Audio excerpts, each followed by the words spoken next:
성경에 보면 하나님의 백성들이 살아계시는 하나님의 임재 가운데 나아갈 때, 혹은 하나님의 영, 성령으로 충만함을 받을 때 나타나는 어떤 모습들이 있습니다. 어떤 표징들이 있어요. 어떤 모습들이 나타나는가? 바로 주님의 임재 가운데 설 때에 하나님의 백성들은 애통하고 회개하는 마음이 생깁니다. 성경을 하나하나씩 보면 이런 이야기들로 가득 차 있죠. 사도행전 2장에 그 성령 강림 그날에 그 마가의 다락방에 모여 있는 성도들에게 성령님이 충만히 임하실 때, 그리고 그 성령의 충만한 가운데 말씀을 받을 때 그 자리에 있었던 모든 사람들은 이렇게 반응합니다. 그들이 이 말을 듣고 마음에 찔려 베드로와 다른 사도들에게 물어 이르되, 형제들아, 우리가 어찌할꼬? 이제 어떻게 해야 됩니까? 여기에는 마음이 찔렸다, 우리가 어찌할꼬라고 이렇게 간단히 나와 있지만 그들은 굉장히 괴로워했을 것입니다. 이제 어떡합니까? 이제 어떡합니까? 애통하는 그 마음이 그들 가운데 부어졌고, 그들은 이제 예수의 이름을 믿고 회개에 이르게 되는 것이죠. 이사야서 6장에서도 이사야가 어느 날 성전에 앉아 있는데 하나님의 임재가 불현듯 임합니다. 그래서 보좌가 보이고 하나님의 옷자락이 성전에 가득한 것이 보이기 시작하고, 천사들이 날아다니며 거룩하다, 거룩하다, 거룩하다 이렇게 외치기 시작하죠. 그 외침에 그 땅이 흔들립니다. 땅이 요동하고 성전에는 연기가 가득하게 되죠. 그때 그 하나님의 영광스러운 거룩한 임재 앞에 이사야가 했던 말은 바로 이것입니다. 내가 이제 망하게 되었도다. 화로다, 나여 망하게 되었도다. 나는 입술이 부정한 사람이요, 나의 입술이 부정한 백성 중에서 거주하면서 만군의 여호와의 신 왕을 배웠음이로다.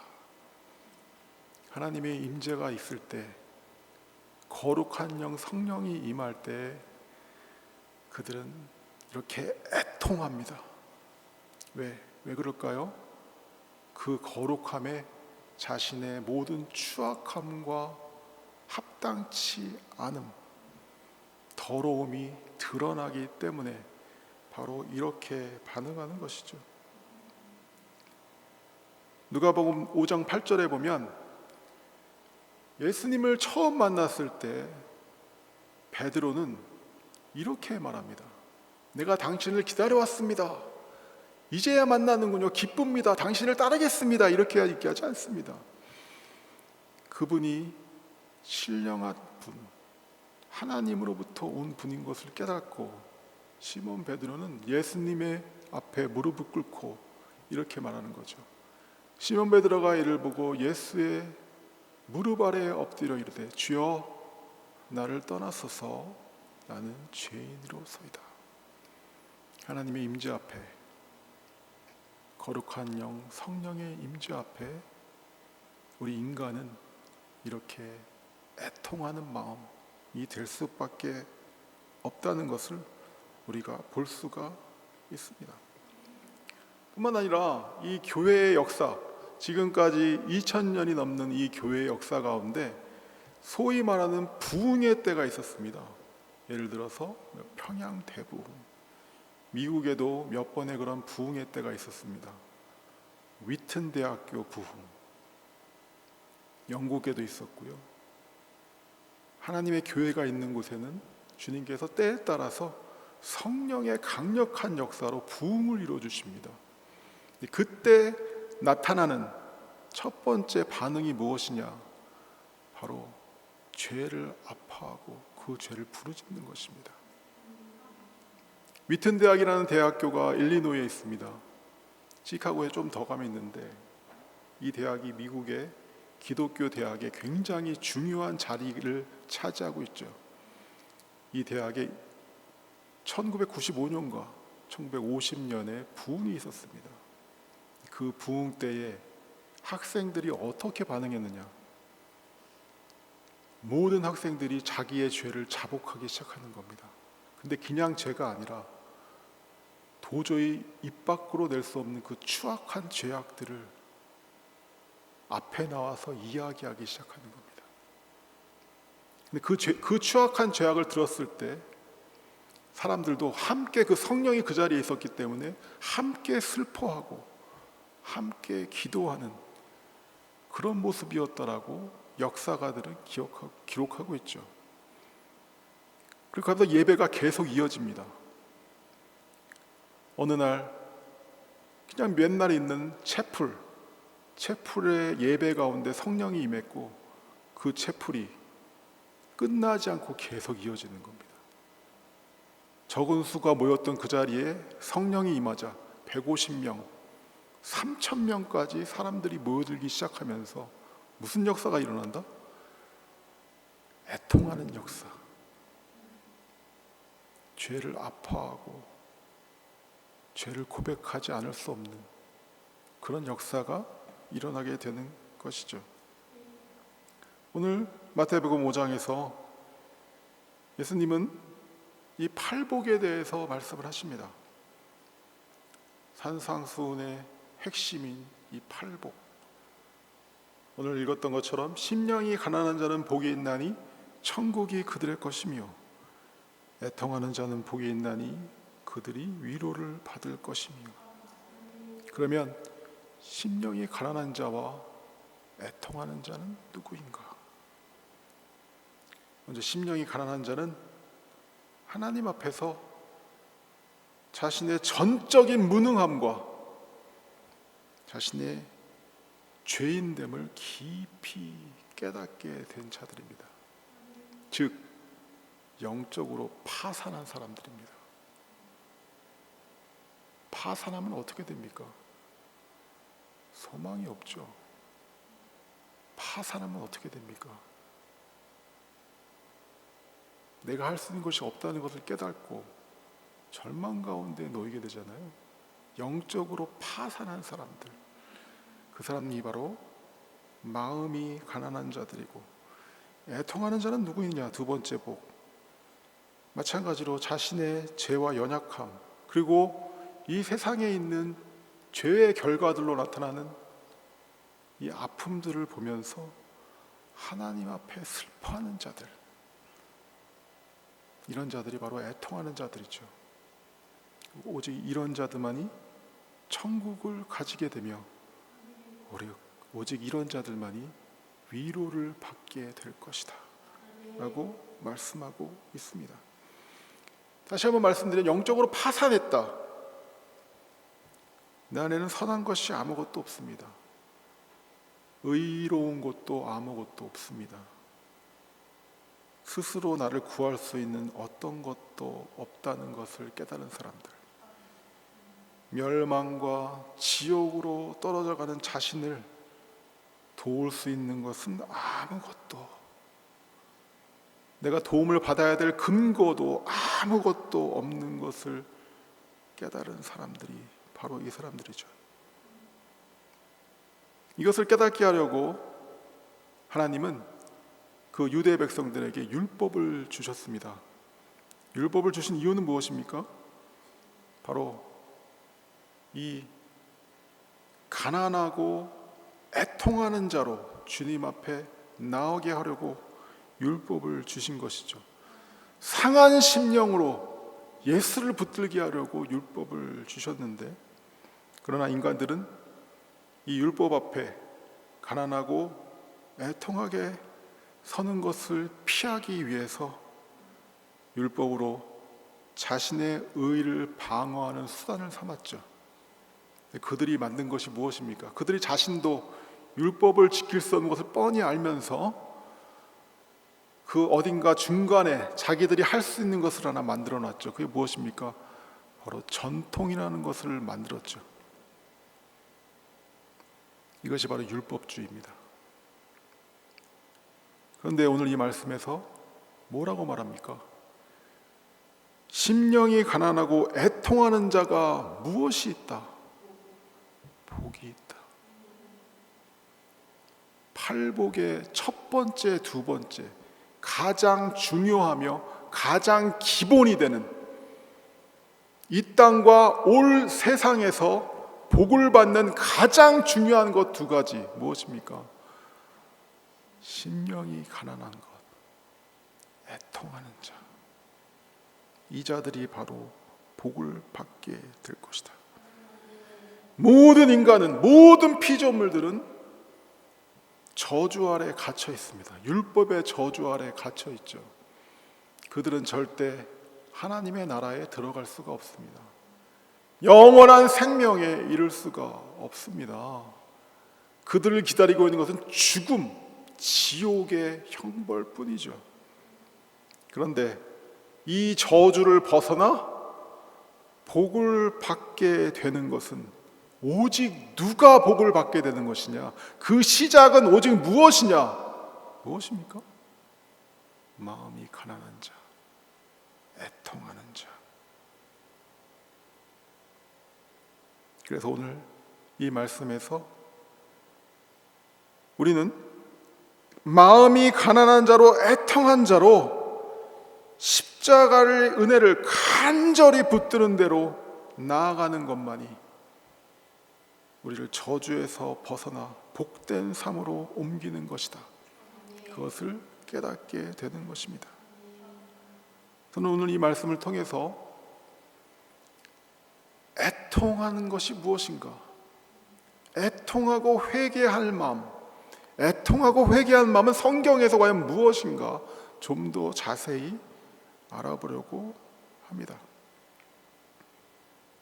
첫 번째 애통하고 회개한 마음은, 첫 번째 애통하는 마음, 무슨 마음이다? 회개하는 마음입니다.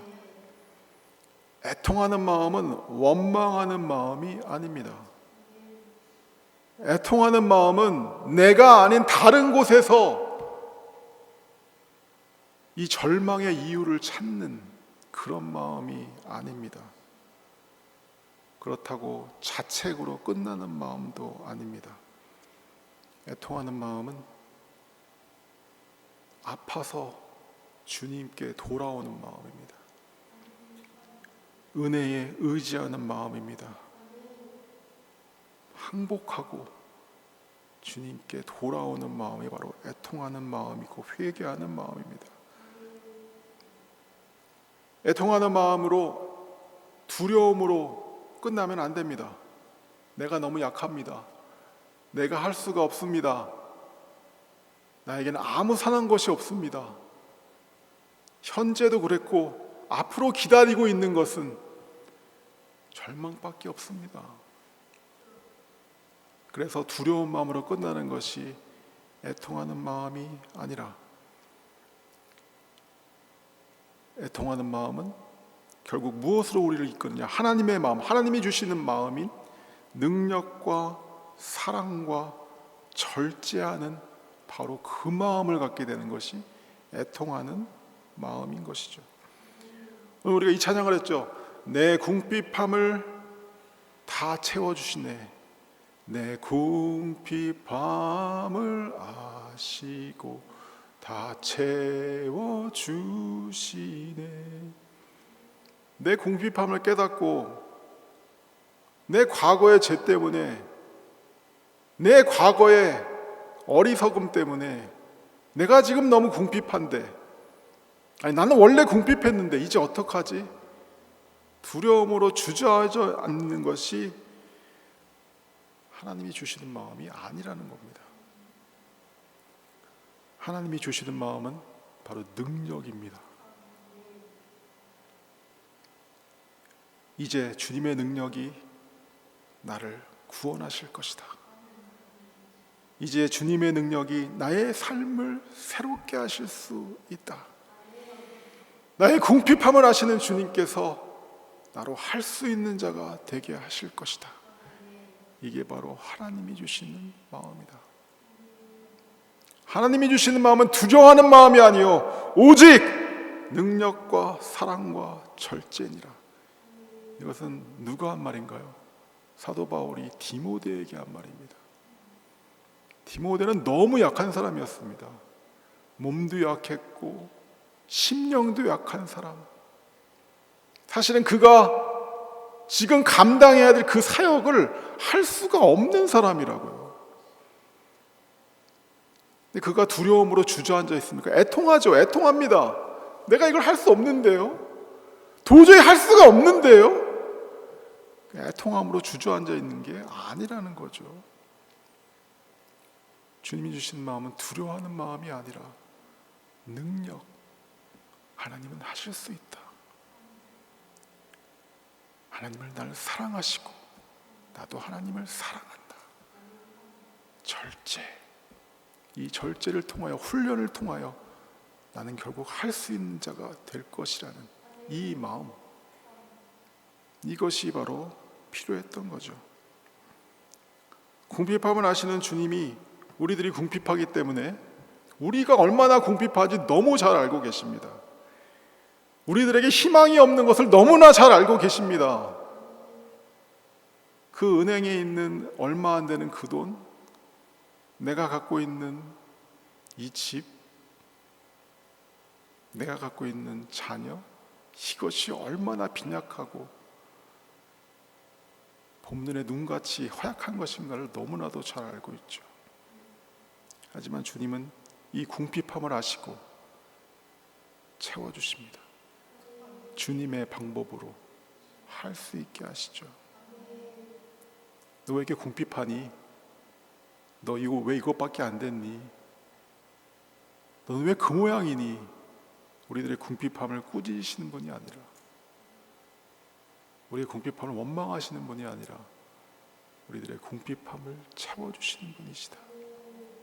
애통하는 자는 바로 이 애통함으로, 궁핍을 깨닫고 그 애통함으로 주님께 돌아오는 자, 그 자가 바로 애통하는 자입니다. 우리 돌아온 탕자의 이야기를 너무 잘 알고 있죠. 그는 그야말로 파산했습니다. 정말로 파산했습니다. 가지고 있던 돈을 모두 잊어버리고 돼지가 먹는 쥐염 열매를 먹는 신세로까지 타락했죠. 그가 돌아갈 곳은 오로지 아버지의 집밖에 없었고, 애통한 심정으로 그는 아버지께로 돌아옵니다. 준 재산을 모두 날려먹고 거지대가 된 모습으로 아버지께 돌아오는 그를 아버지는 기뻐 받아주시죠. 잔치를 열어주십니다. 조건이 있습니다. 애통한 마음으로 돌아와야 됩니다. 그 자를 아버지는 기뻐 받아주십니다. 애통한 마음으로 주저앉지 마십시오. 애통한 마음으로 포기하지 마십시오. 궁핍함을 깨달아 애통한 마음으로 될 대로 되라가 아니라 그 궁핍함을 가지고 애통함을 가지고 주께 나아오는 그 자들을 주님은 기다리고 계십니다. 바로 이 말씀, 내가 그리스도와 함께 십자가에 못 박혔나니 그런즉 이제는 내가 사는 것이 아니요 오직 내 안에 그리스도께서 사시는 것이라. 이제 내가 육체 가운데 사는 것은 나를 사랑하사 나를 위하여 자기 자신을 버리신 하나님의 아들을 믿는 믿음 안에서 사는 것이다. 이 말씀에는 어떤 선포와 어떤 다짐이 있나요? 나는 이제 죽고 예수로 살겠다는 거죠. 이것은 어떤 위대한 사도, 굉장히 신령한 어떤 사람이 하는 고백이 아닙니다. 모든 크리스찬이 해야 되는 바로 고백이죠. 우리는 살 수가 없습니다. 내 힘으로 살려고 해봤자 오는 것은 절망밖에 없다. 내 욕심대로 내가 하고 싶은 것을 하려고 해봤자 우리가 인도받는 것은 무엇밖에 없다. 비참한 것밖에 없다. 그러니 이제 나는 그 애통함으로, 이 애통함을 깨닫고 내가 죽고 예수로 살기를 원합니다. 이 말에는, 이 선포에는 바로 예수 그리스도의 십자가와 부활이 모두 녹아 있죠. 예수와 함께 십자가에 죽고 그 죽은 자를 다시 살리시는 예수와 함께 다시 살겠습니다.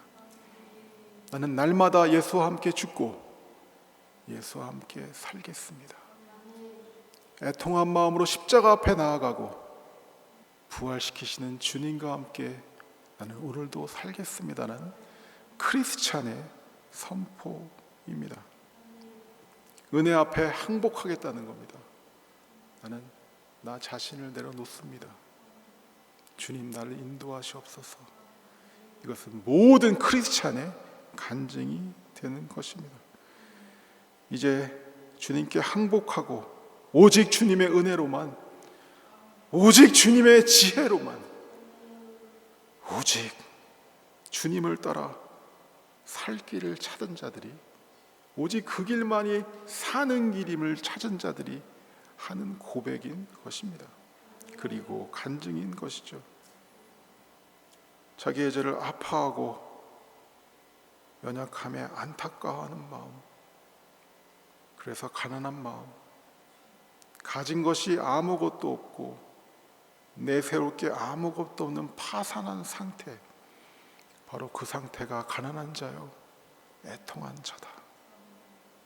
자신의 추악함에 아무 소망이 없다는 것을 깨달은 자, 이 상태로는 내 미래도 똑같을 것이다. 가만히 있으면 나아지겠지, 아니 더 좋은 날이 올 거야.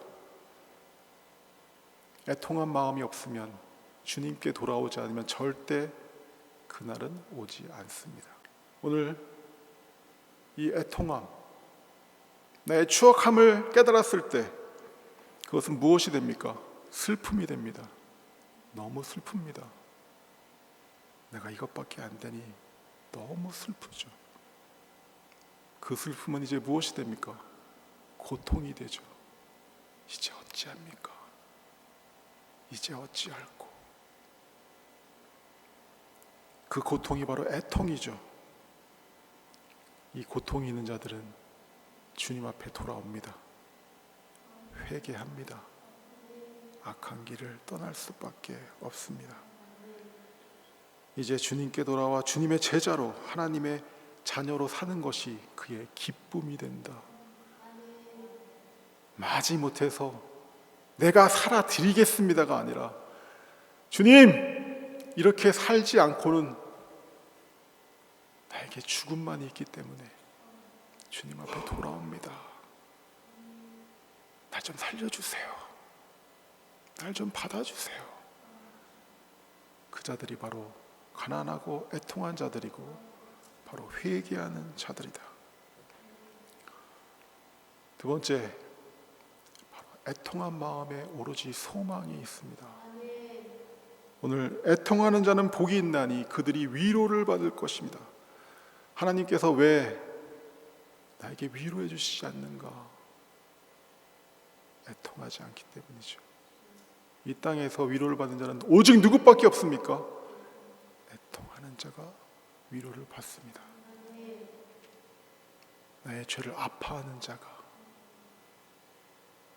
나의 소망 없음을 깨닫는 자가, 슬퍼하는 자가, 그것에 놀라는 자가, 그리고 그것을 가지고 주님께 나아가는 자가 바로 위로를 받는다.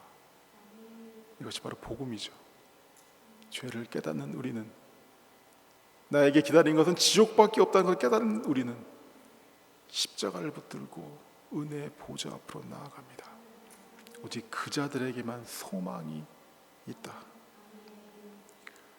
성경은 이 말씀을 신구약에 걸쳐서 계속 반복해서 말씀하시죠.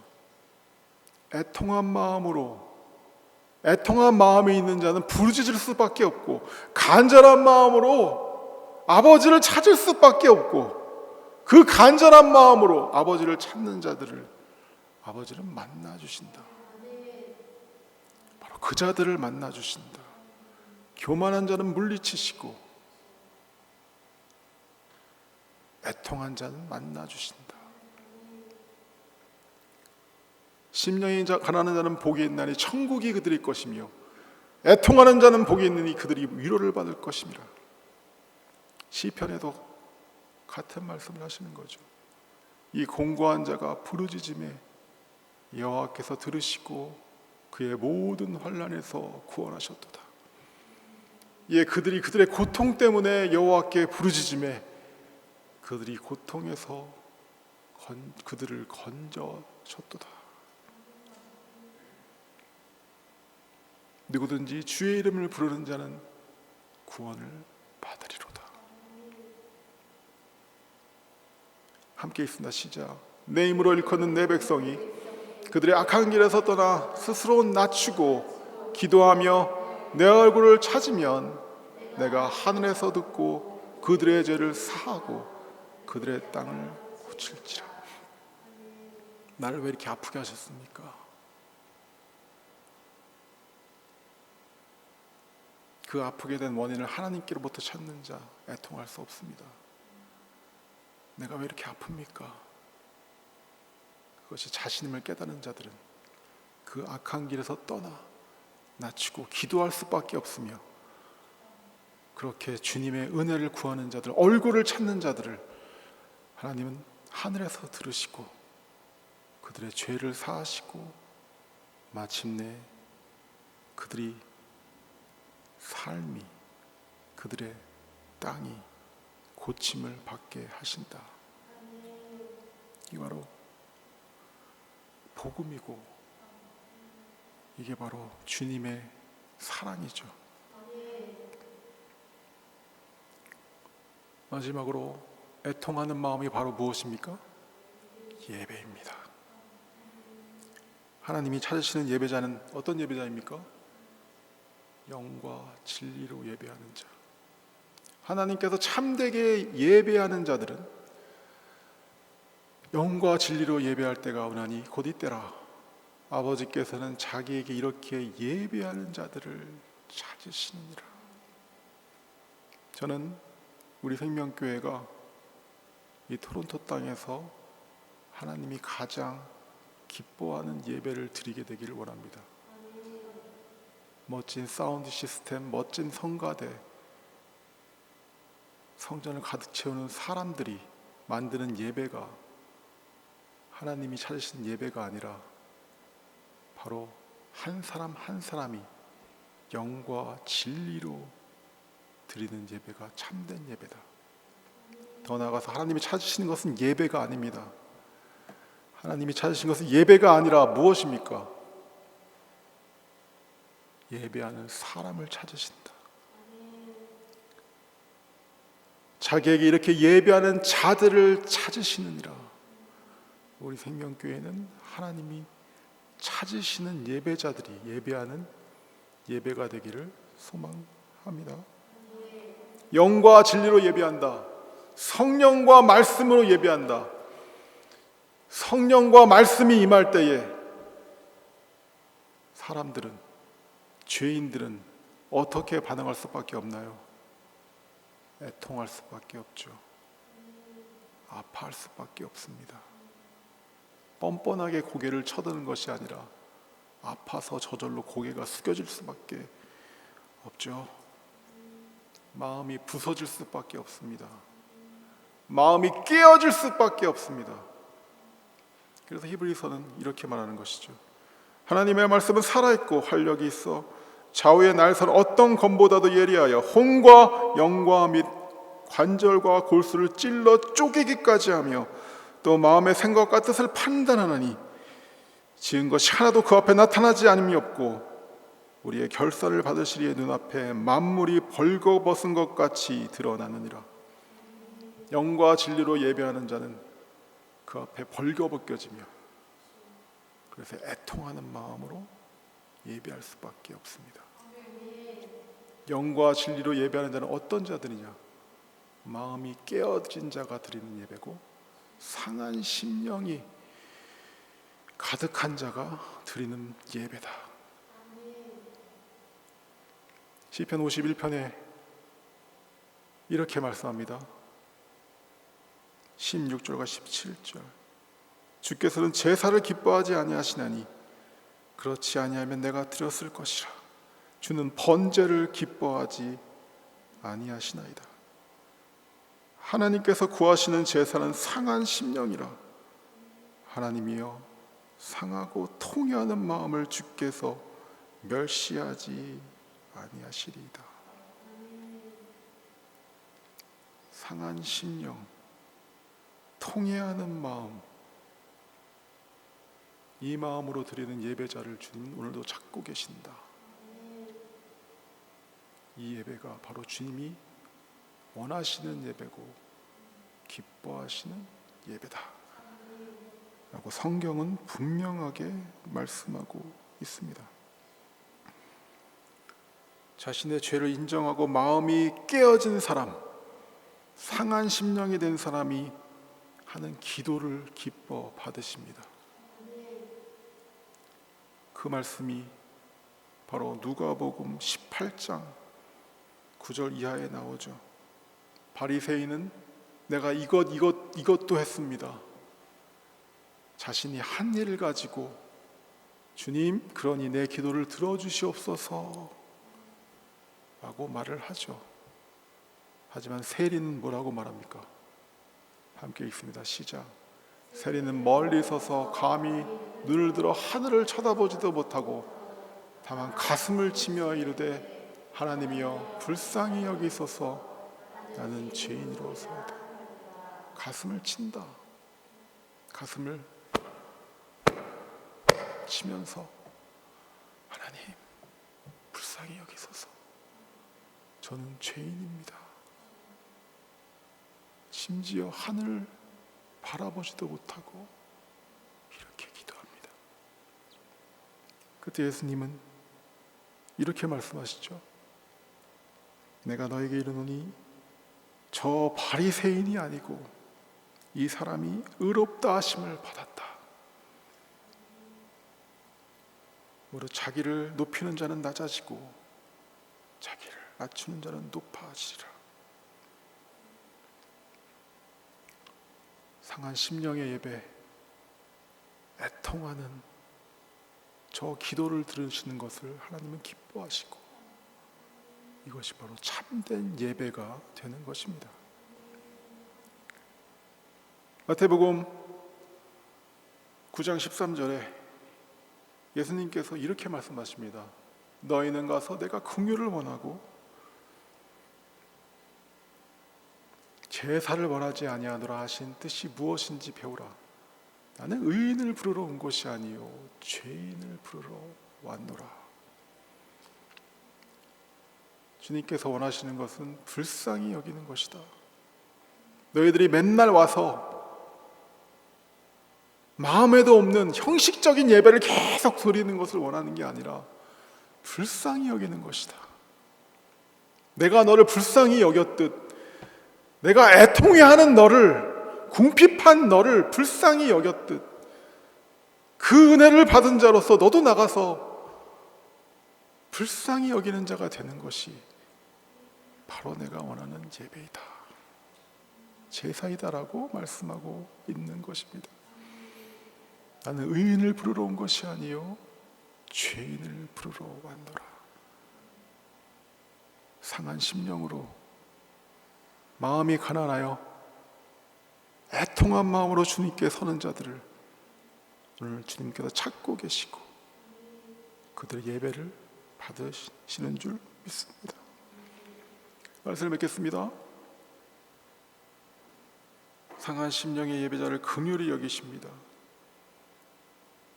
하나님이 원하시는 것은 형식적인 예배의 반복이 아니라 긍휼을 받은 자로 이제 그들도 긍휼을 베푸는 자로 서는 것입니다. 애통하고 회개한 마음, 애통하고 회개한 마음 무엇입니까? 애통하고 회개하는 마음은 원망하는 마음이 아니라 왜 이렇게 했어?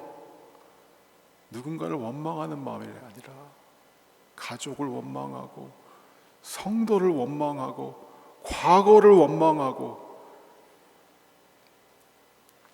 내가 이렇게 궁핍하게 된 이유는 저 사람 때문이야, 이것 때문이야, 이 사건 때문이야 라고 다른 데서 찾는 것이 아니라 바로 나 자신에게서 발견하는 사람들. 하지만 자책으로 끝나는 것이 아니라, 두려운 마음으로 끝나는 것이 아니라, 포기로 끝나는 것이 아니라 주님께 돌아오는 것이 바로 애통하는 마음이다. 파산한 그곳에서, 영적으로 파산한 그곳에서 주님께 돌아와 은혜에 의지하며 다시 일어날 힘을 얻는 것이 바로 애통하는 마음이다.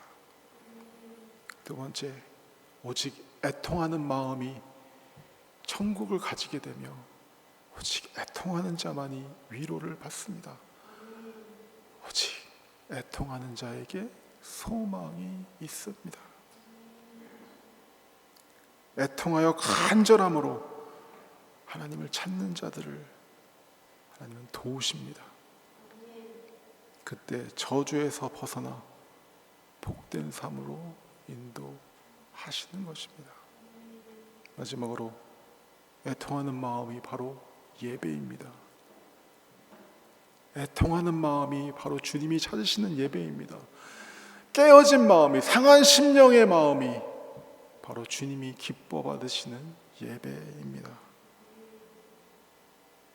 하나님이 찾으시는 예배자로 항상 주님 앞에 나오는 우리 생명교회 성도님들 되시기를 소망합니다. 하나님이여 나를 불쌍히 여기소서. 나는 죄인입니다. 이 세리의 기도를 올려드릴 수 있는 저와 여러분 되기를 소망합니다. 자신의 죄악 때문에 마음이 깨어진 자들이 드리는 기도를 드리는, 그리고 그 기도에 들음을 얻는, 응답을 얻는 우리 생명교회가 되기를 소망합니다. 아멘. 잠깐 기도하시겠습니다. 주님, 우리가 기도하는 것은, 예배하는 것은, 말씀 앞에 서는 것은 오직 이곳에만 생명이 있고 이곳에만 복이 있기 때문입니다. 우리들이 예수의 이름만 붙드는 것은 오로지 예수 안에 소망이 있고 예수 안에 생명이 있기 때문입니다. 주님, 우리 생명교회 성도들 주님이 주시는 위로가 임하기를 원합니다. 주님이 주시는 이 땅의 복을 누리기를 원합니다. 가난한 자는 복이 있나니, 심령이 가난한 자는 복이 있나니, 애통하는 자는 복이 있나니, 이 자들에게 있는 그 복이, 천국을 소유하며 위로를 받는, 하늘 위로를 받는 이 복이 우리 생명교회의 모든 성도들에게 임하게 하여 주시옵소서. 우리의 기도를 들으시고 주의 종의 기도를 들으시고 애통하는 자가 받는 복을 누리는 우리 모두 되게 하여 주시옵소서. 감사드리며 우리 구주 예수 그리스도의 이름으로 함께 기도합니다.